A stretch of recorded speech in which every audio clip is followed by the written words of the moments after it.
I was scraping dried oatmeal off my daughter's high chair when my phone rang with a number I didn't recognize. The woman on the other end addressed me as Mr. CEO and asked if I had a moment to discuss my recent $300,000 business loan application. I hadn't applied for anything, but my older brother Derek had always been good at pretending to be me. The bank representative's voice was polite but firm, like she'd rehearsed this script 100 times. She introduced herself as Linda Chen from First Continental Bank and said she needed to verify some details on my LLC filing. I stood there in my kitchen with a dish rag in one hand and the phone pressed to my ear, my pulse suddenly loud in my temples. "I'm sorry," I said slowly. "I didn't apply for a loan." There was a pause, then the sound of typing. "Mr. Carter, we have your signature on the application dated November 8th. Your social security number, your driver's license scan, and your business incorporation documents for Carter Tech Solutions, LLC. I hadn't incorporated anything. I was a mid-level software developer at a cybersecurity firm, and my side projects were weekend hobbies, not businesses. But I knew exactly who would use my name and my credentials without asking. Derek had done it before, smaller things, credit cards in college, a car lease 5 years ago that I'd discovered only when collections called. Each time my parents had begged me to let it go, to keep the peace, to remember that family forgives.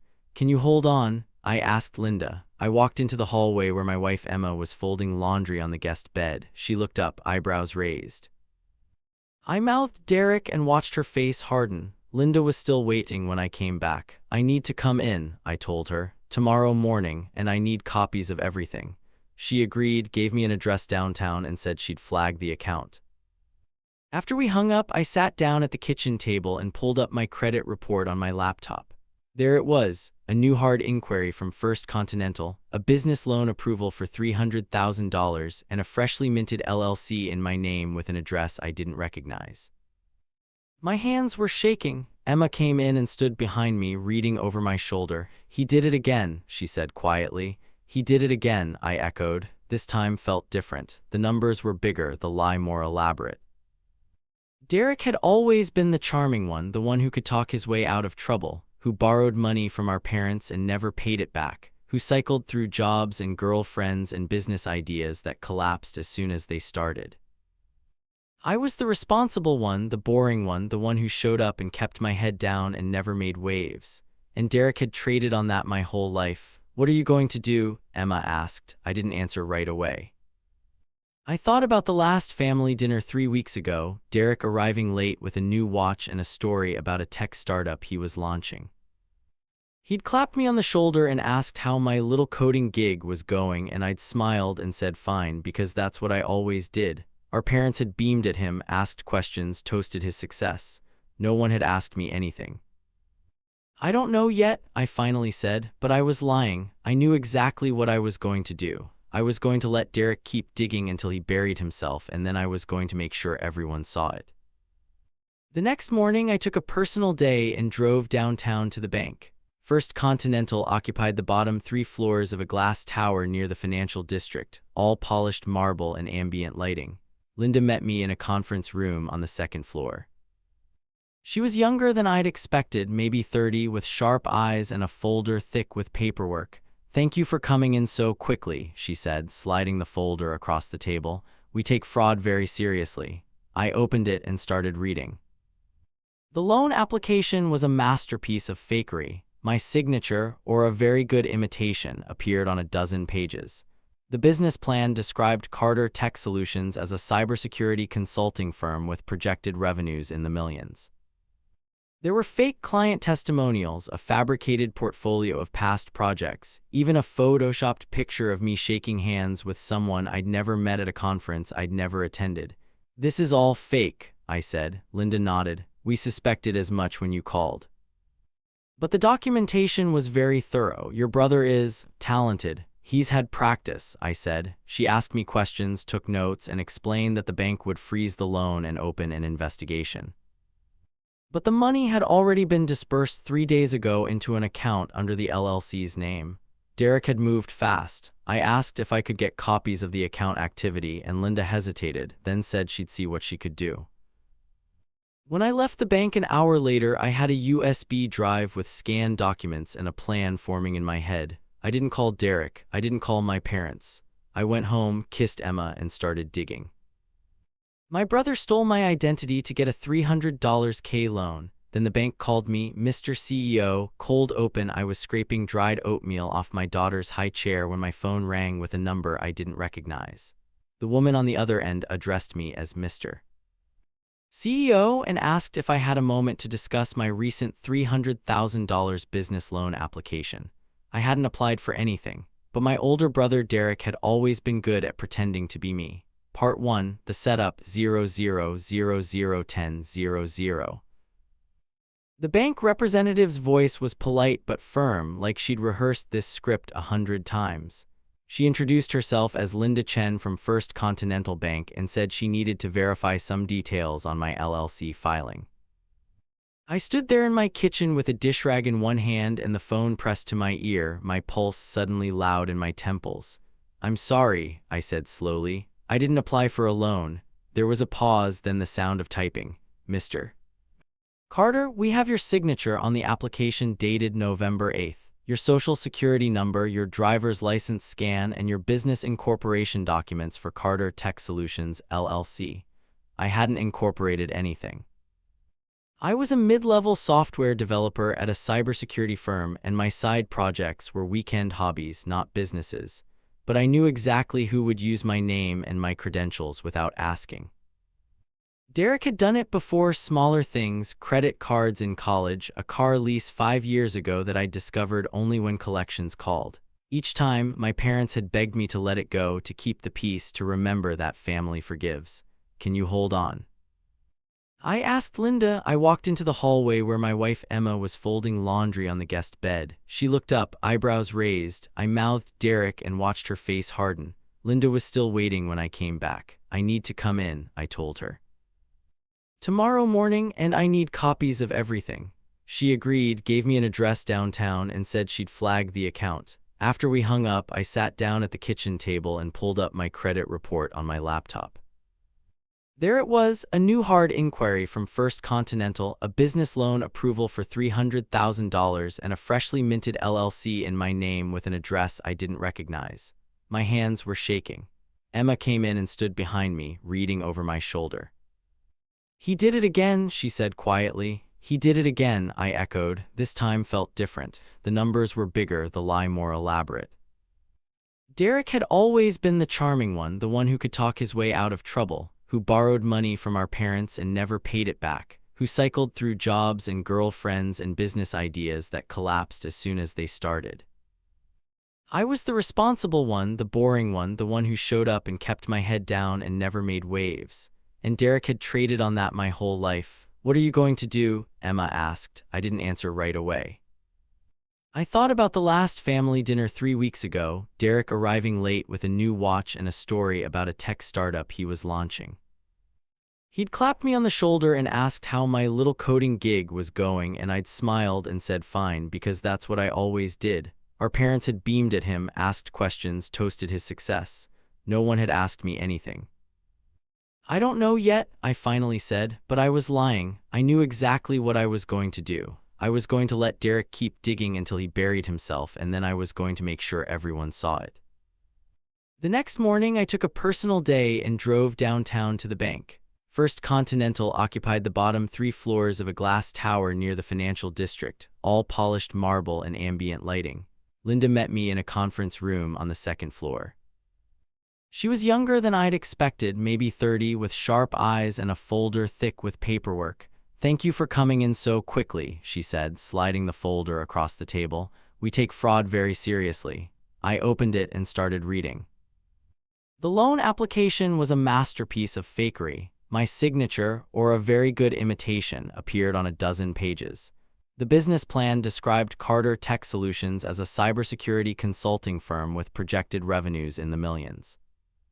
There were fake client testimonials, a fabricated portfolio of past projects, even a photoshopped picture of me shaking hands with someone I'd never met at a conference I'd never attended. "This is all fake," I said. Linda nodded. "We suspected as much when you called." But the documentation was very thorough. Your brother is talented. He's had practice, I said. She asked me questions, took notes, and explained that the bank would freeze the loan and open an investigation.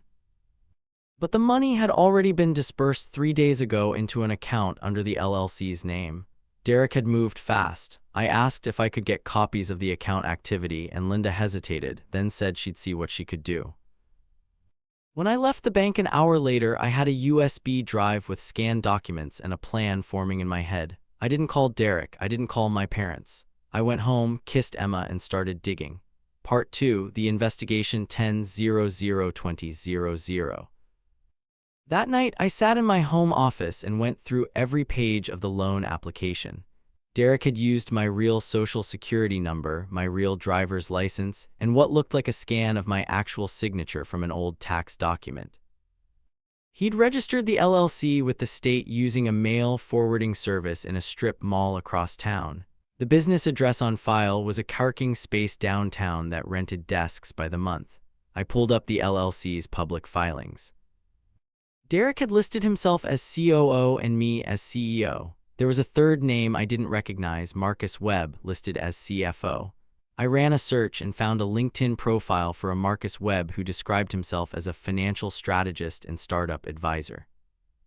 His profile picture showed a man in his 40s with a too white smile and a background photo of a yacht. Every alarm in my head went off. Emma brought me coffee around 10 and sat on the edge of my desk. "You're not sleeping tonight, are you?" "Probably not," she sighed. "You could just turn him in, let the bank handle it."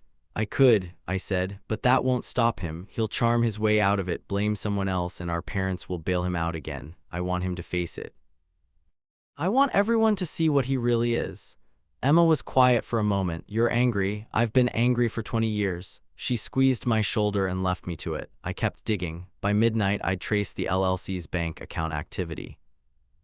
Derek had moved $50,000 into a personal account, spent another $30,000 on what looked like luxury purchases, a car lease, designer clothes, a weekend trip to Miami. The rest sat in the business account, untouched. He was bleeding money fast, but he hadn't run yet. That meant he thought he could get away with it. I started building a timeline. I pulled transaction records, cross-referenced them with Derek's social media posts, him at a rooftop bar in Miami, him test driving a Tesla, him posing with Marcus Webb at what looked like a networking event. Every piece of evidence painted the same picture. Derek was playing CEO, spending money like it was his, and counting on me to be too nice or too scared to fight back. I wasn't. Over the next week, I became an amateur forensic accountant. I tracked every dollar, screenshotted every post, and built a digital dossier that would make a prosecutor weep with joy. I also started making calls. I contacted the parking space and confirmed that Derek had rented a desk there under the LLC's name. I reached out to a few of the clients listed in the business plan and learned they were either fictional or had never heard of Carter Tech Solutions. I even found the photographer whose stock image Derek had used for the fake conference photo. But I didn't go to the police, not yet, because I wanted Derek to think he'd won. On a Wednesday evening, Derek called me. It was the first time we'd spoken since the family dinner. His voice was bright, almost giddy. "Hey, little bro, how's it going?" "Fine," I said. "You?" "Oh man, busy as hell. The startup's taking off. We just closed a big funding round." I bit my tongue. "That's great, Derek. Congrats." "Thanks. Hey, I'm actually planning a little celebration dinner this weekend. Mom and Dad are coming, and I thought it'd be nice to have the whole family together. You and Emma should come." I gripped the phone tighter. "Sure, where?" "That new steakhouse downtown, Marcello's, Saturday at 7, my treat." "Your treat," I repeated. "Yeah, man. I'm doing well, might as well share the love, right?" I agreed and hung up. Emma had been listening from the doorway. "He invited you to dinner." "He did, using your money, technically the bank's money," I said. "But yeah," she shook her head. "You're really going to do this?" "I really am." I spent the next 2 days preparing. I called Linda at the bank and explained what I'd found. She was impressed and slightly horrified. I asked if she'd be willing to attend a family dinner and confront Derek in person. She hesitated, but when I explained the full scope of the fraud, she agreed to bring her manager and a security officer. Saturday came. I dressed carefully, khakis, a button-down, nothing flashy. Emma wore a blue dress and gave me a look that said, "Don't chicken out." We drove downtown and parked near Marcello's, a glass-and-chrome restaurant with white tablecloths and a wine list longer than my arm. Derek's Tesla was in the valet lot. Inside, our parents were already seated at a large round table near the window. My mom hugged me, my dad shook my hand, and Derek stood up with a grin and a glass of champagne. There they are, come on, sit down, I already ordered appetizers. I sat. Emma sat. Derek poured us champagne and launched into a story about his pitch meeting with investors, how they'd loved his vision, how Carter Tech Solutions was going to revolutionize cybersecurity consulting. My parents hung on every word. My mom reached over and squeezed Derek's hand. We're so proud of you, honey. Derek smiled at me. Couldn't have done it without my brother's support. I smiled back, happy to help. We ordered steaks. Derek ordered wine. The appetizers arrived: oysters, crab cakes, truffle fries. My dad toasted Derek's success. I sipped my champagne and watched the clock. Linda had said she'd arrive at 7:30. At 7:28, the restaurant door opened. Linda walked in with a tall man in a suit and a woman in a security uniform. They approached the host's stand, spoke briefly, and then headed toward our table. Derek saw them first. His face went pale. "Excuse me," Linda said, stopping beside Derek's chair. "Are you Derek Carter?" Derek stood slowly. "Who's asking?" "Linda Chen, First Continental Bank. This is my manager, Mr. Paulson and Officer Ramirez. We need to speak with you about a fraudulent loan application filed under your brother's name." The restaurant went quiet. My mom gasped. My dad's fork clattered onto his plate. Derek looked at me and I looked right back at him, stone-faced. "I don't know what you're talking about," Derek said. Linda opened a folder. "We have documentation showing that you filed for a $300,000 business loan using your brother's identity, social security number, and forged signature. The loan was approved and disbursed, and we've traced $80,000 of it to your personal accounts." My mom stood up. "There must be some mistake." "There's no mistake," I said quietly. "He did it." Derek turned to me, his face red. "You set me up." "No," I said, "you set yourself up. I just let you finish." The silence in Marcello's was suffocating. Other diners had stopped eating and were watching our table like we were dinner theater. My mom's hand was pressed to her chest, her eyes darting between Derek and me. My dad sat frozen, his jaw tight. Derek's champagne glass was still in his hand, trembling slightly. "Derek," my mom whispered, "tell them it's not true." Derek set the glass down carefully, his movements slow and deliberate, like he was buying time to think. He looked at Linda, then at me, then back at his champagne. "This is a misunderstanding," he said finally. "I was trying to help my brother. He asked me to—" "Stop," I said. Derek's eyes snapped to mine. For a second, I saw something I hadn't seen in years: fear. Real fear, not the performative worry he trotted out when our parents caught him in a lie, but the kind that comes from realizing there's no escape hatch. "I didn't ask you to do anything," I continued. "You stole my identity. You forged my signature. You created a fake business and applied for a loan in my name without my knowledge or consent, and you spent the money on yourself." Linda stepped forward and placed a printed bank statement on the table. It showed transactions from the business account: $15,000 to a luxury car dealership, $8,000 to a clothing boutique, $12,000 to a travel agency. My mom picked it up with shaking hands and read it, her face going pale. "Derek," she said again, her voice breaking, "what did you do?" "I was going to pay it back," Derek said quickly. "The business is real. I was just waiting for the next funding round." "There is no business," I said. "Carter Tech Solutions doesn't exist. The clients are fake. The portfolio is stolen. The only thing real about it is the debt you stuck me with." My dad finally spoke, his voice low and dangerous. "How long has this been going on?" "This is the third time," Emma said from beside me. "Credit cards in college. A car lease 5 years ago, and now this." "Emma," my mom started, but Emma shook her head. "No, you've covered for him every time. You've paid off his debts, made excuses, and asked us to forgive him, and he kept doing it because he knew you would." Derek turned on her. "You don't know what you're talking about." "Don't," I said sharply. "Don't talk to my wife." The security officer stepped closer. "Mr. Derek Carter, we're going to need you to come with us to answer some questions. If you refuse, we'll contact the police." Derek's face cycled through emotions: anger, panic, desperation. He looked at our parents. "Mom, Dad, please, I made a mistake, but I can fix this." "You stole from your brother," my dad said quietly. "I was going to pay him back." You stole from your brother, my dad repeated, louder this time, and you stood here and lied to our faces. Derek opened his mouth, closed it, then grabbed his jacket from the back of his chair. Fine, I'll go, but don't act like you're all innocent. He pointed at me, you were always the favorite, always the perfect one. I had to fight for everything. You stole $300,000, I said. Stop making this about me. Linda gestured toward the door and Derek followed her out, flanked by Mr. Paulson and Officer Ramirez.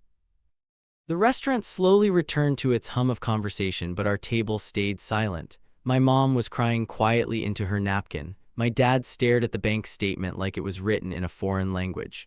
I'm sorry, I said after a moment. My mom looked up. For what?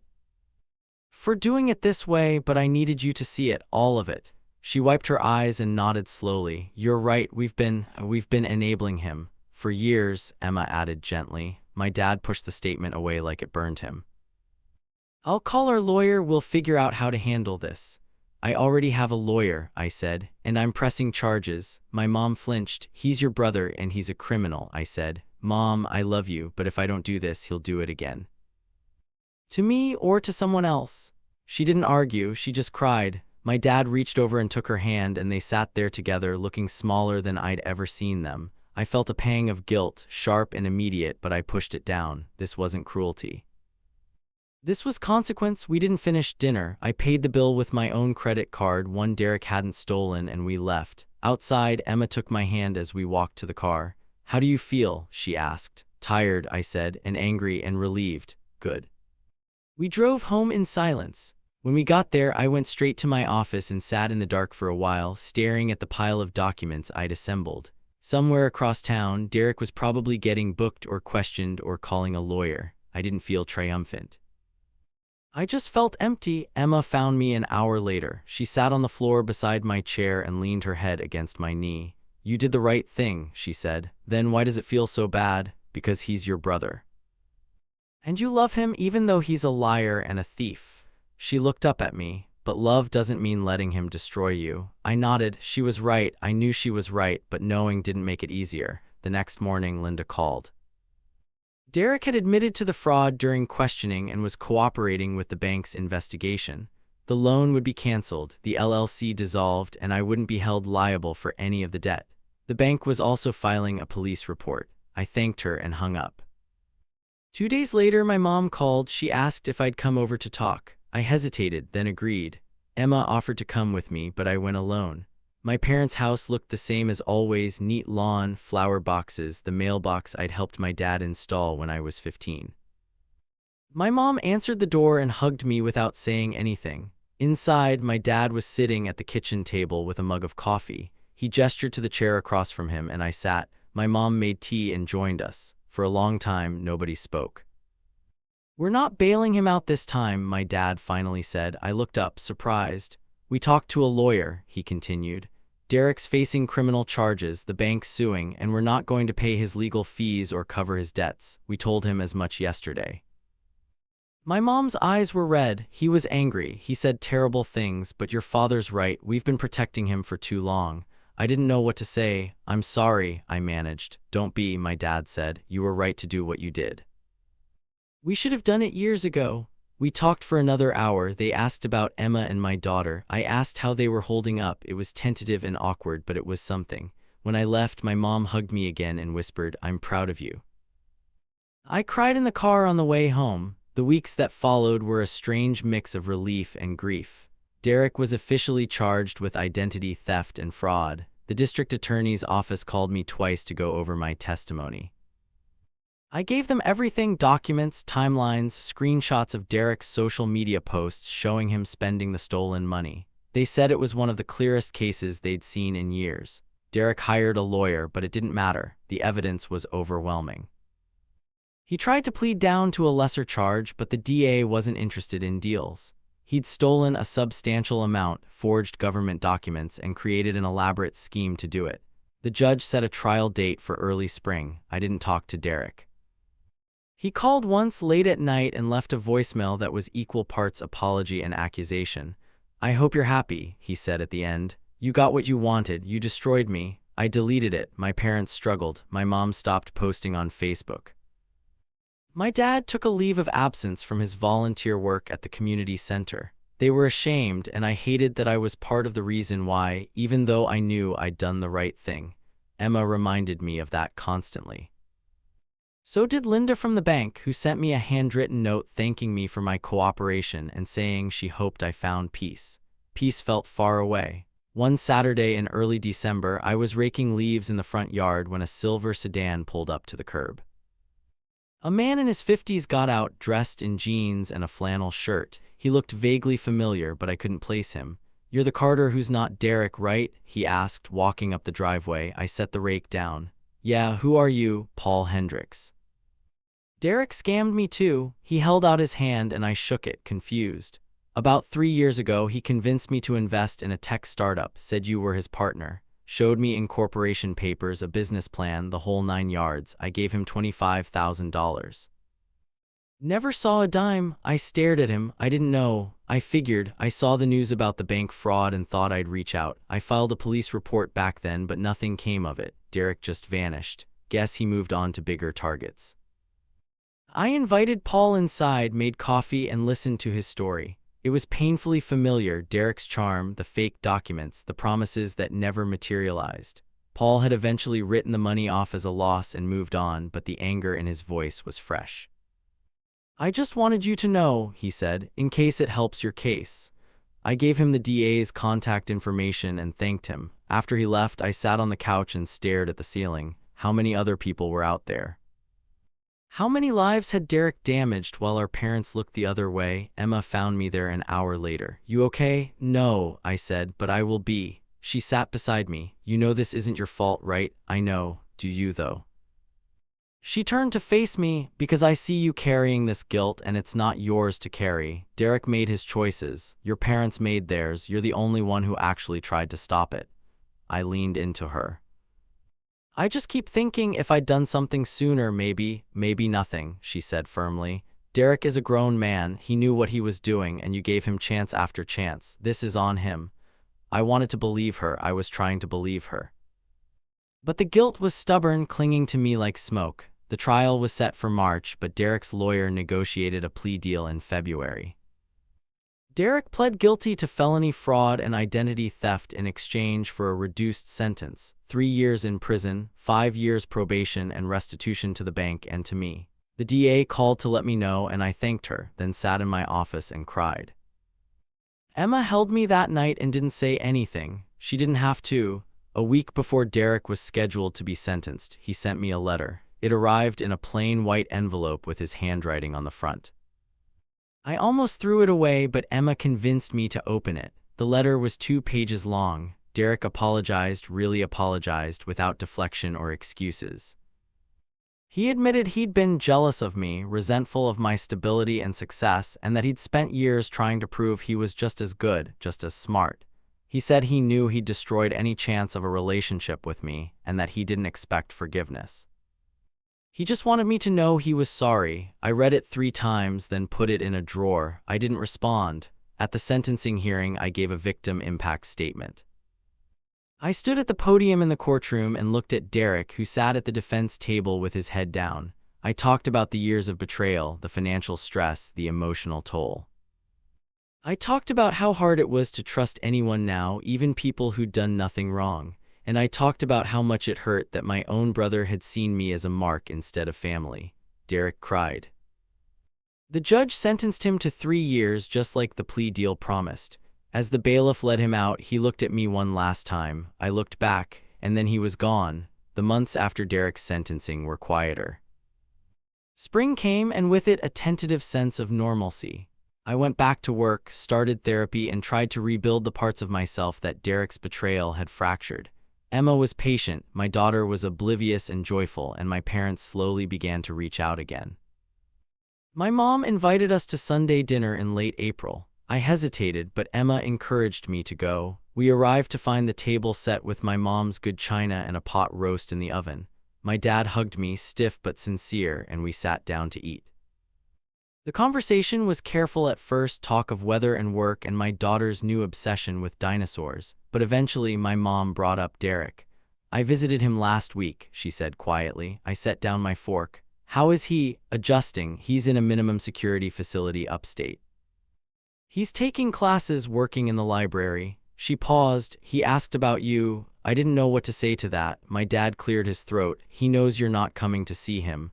I'm not, I confirmed. We understand, my dad said.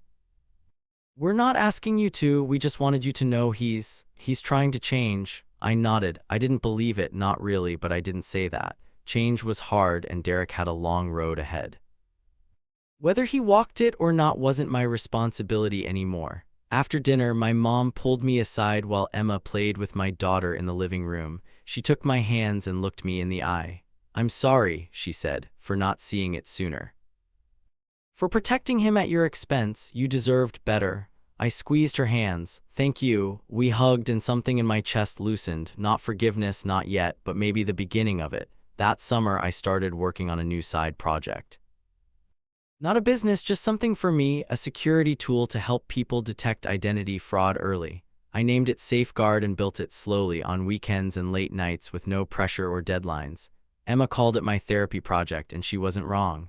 In August, Paul Hendricks emailed me. He'd seen an article about Derek's sentencing and wanted to check in. We met for coffee and he told me he'd started a support group for fraud victims. He asked if I'd be willing to speak at one of their meetings to share my story. I said yes. The meeting was in a church basement, about 20 people sitting in a circle of folding chairs. I talked for 15 minutes about Derek, about the loan, about the process of fighting back. When I finished, a woman in her 60s raised her hand and thanked me. My son did something similar, she said. I didn't know I could say no. After the meeting, 3 people came up to ask for advice. I gave them the DA's contact information, the name of my lawyer, the steps I'd taken to secure my credit. It felt small, but it felt like something. That fall, Derek sent another letter. This one was shorter. He said he was sorry again and that he hoped one day I'd be willing to talk. He didn't ask for anything, didn't make excuses. He just signed it your brother Derek and left it at that. I kept the letter. I didn't respond to that one either. Maybe I would someday, maybe I wouldn't, but I didn't feel the sharp edge of anger anymore when I thought about him. I just felt sad. Sad for the brother I'd wanted and the one I'd gotten instead. Emma noticed the shift. You're lighter, she said one night as we sat on the porch watching the sun set. I'm tired, I said. No, you're lighter, like you put something down. She was right. I had put something down, the need for Derek to acknowledge what he'd done, for my parents to choose me over him, for the anger to mean something. I'd put all of it down, piece by piece, and walked away. It didn't mean I'd forgotten. It just meant I wasn't carrying it anymore. In December, a year after the loan fraud came to light, the bank sent me a check. Restitution, Derek's prison wages, and the money they'd recovered from the frozen business account. It wasn't the full $300,000, but it was something. I deposited it and put half into a college fund for my daughter. The other half I donated to Paul's support group. On Christmas Eve, my parents came over for dinner. My mom brought pie, my dad brought wine, and we ate and laughed and told stories that didn't involve Derek. My daughter sat on my dad's lap and showed him her new toy dinosaur. My mom helped Emma in the kitchen. And I sat at the head of the table looking at the people I loved and felt something I hadn't felt in a long time. Peace. Derek was still in prison. He would be for another 2 years. I didn't know what would happen when he got out, if he'd reach out, if I'd respond, if we'd ever have a relationship again. But I knew one thing, I wasn't responsible for his choices anymore. I'd done what I had to do and I'd survived it. That was enough. Later that night, after everyone had gone home and my daughter was asleep, I sat in my office and opened my laptop. Safeguard was nearly finished. I'd spent months refining it, testing it, making sure it actually worked. I uploaded it to an open-source repository and wrote a brief description, a tool to help detect identity fraud before it ruins your life. Emma leaned in the doorway, watching me. You're really putting it out there? I am. It's good, she said. You're good. I looked at her. I couldn't have done this without you. I know, she said, smiling, but you did it anyway. I posted Safeguard online and closed my laptop. Outside, snow was starting to fall, soft and quiet. I thought about Derek in his prison cell, about the letter in my drawer, about the long road behind me and the uncertain one ahead. I thought about forgiveness and justice and whether they could ever coexist. Maybe they could, maybe they couldn't. But I was done waiting to find out. I told my story, built something good from the wreckage, and learned to let go. That was my revenge, not the courtroom, not the sentencing, but this: living well, moving forward, being free. And in the end, that tasted better than anything else ever could.